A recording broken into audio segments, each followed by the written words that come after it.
tube mo ka wato haki true story, he?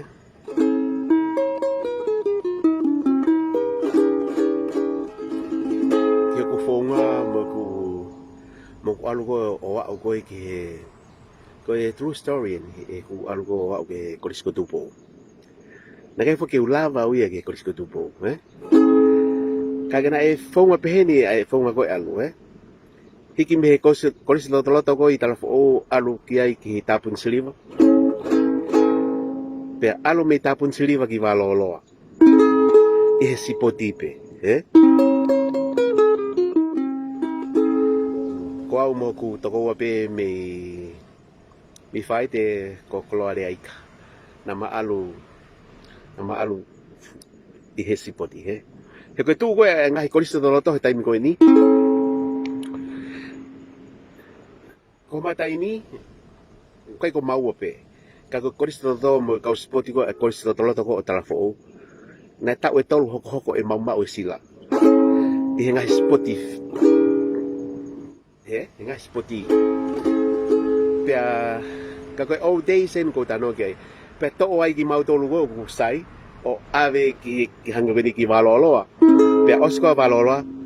Pea mau fai pe mau hua ki toloa.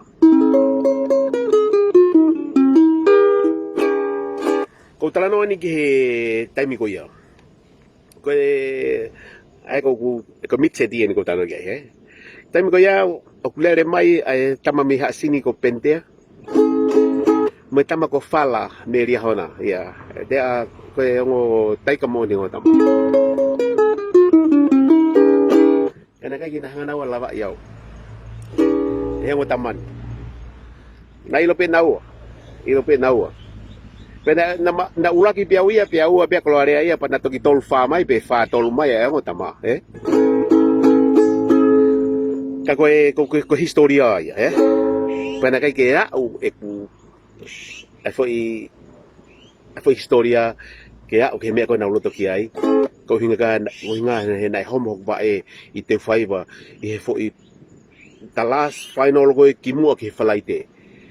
Matu ati faiva he taimi ko ia ko ngai fu tuke e musia ko no kosi ko he palau o ku tuke pe. Ka ko fala fokia mo pentea na na vere suna ua ia, he? Maulai vai pe mato he taimi ko ia. Ka ko e anga via e fatala noa ke ku hugo ke korisiko tupo, ia.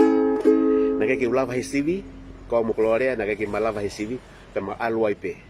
Ma hiki atu me klasi balu ko selotolo ko talafo o hugo ki toloa o kelas tatasi masih fo ilanga ulmon ya take ilo resonia o kai ko mau ape o kai ka kautama ko to ko na mi hake ko fo motu ko pea ko nuku na mau aya ko mau tole na mau o atu ko spoti ko mau atu ko ki toloa fu malo he resonia ki mau to ilo ko be na ko na mau mo he mau to he loto kalasi, he? Kau pernah hoko tama he fai ako. Kau tama ko to pena o mai ngai ko loto mo ki se mui. Kau mau ela ko se mui. Mau riri ai pe. Mo he pe mau fie mari ai pe. Ka ko taimi ko alu ko tu fo ka ko ki nu kalofa. Ki nu kalofa. Tama he fai ako mo alo he ka he lori o alu ai o tiriva ho ka.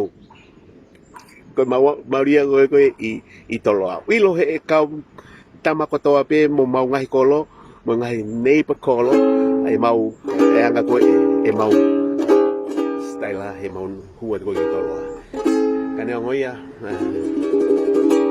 ko fratala noa ka ko foi true story mo oni ia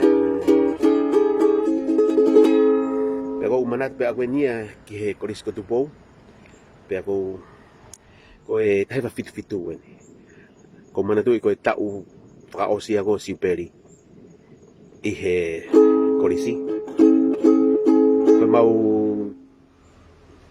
taksi poti me kolomotu ko tulu ka venga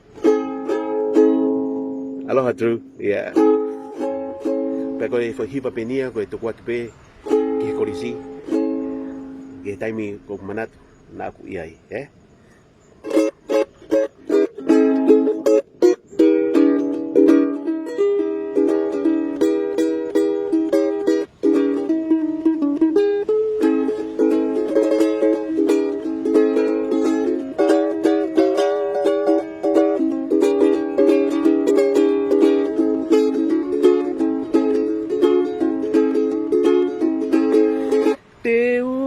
katulong kau talanoa kihe maimoa kulamiola na etanupo talufoloa koe vale mama kihe ototonga moka moe moto e kongowe alaha e he maka maile wisa na atako koha atela ka o kuke ilo pe e kulau ha o ke toli o tui kaka ala i he kuanga oe pakalakalaka isa koe nau e na mea ma koe kai meli e pe tene lava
Historia, Pag manado ke titi baha ako fast ako mag Christmas titi ko ke mau tuku ko gitu at taalo ko na kolo.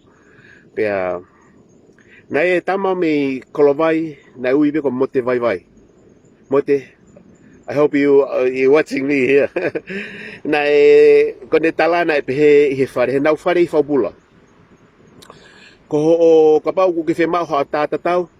Paketa ipe fo imia ko keta iko ko loto ki honima pa ko mohe eri pe honima i ul mohe nga ka ala tu tata tau mantu iko to ko wangi au tu fiha i fo fare kana uta ya e fo imia na kai ke fusai ta ko fo i sikoe asle pe ya asle ko fo paka ya o tu ko pe ki mu pa aka ka pongpongi ko lava fo ita ko foi historia ko true story en ko tala tu malo opito mo me mai o fala her ko modol yo malo opito ya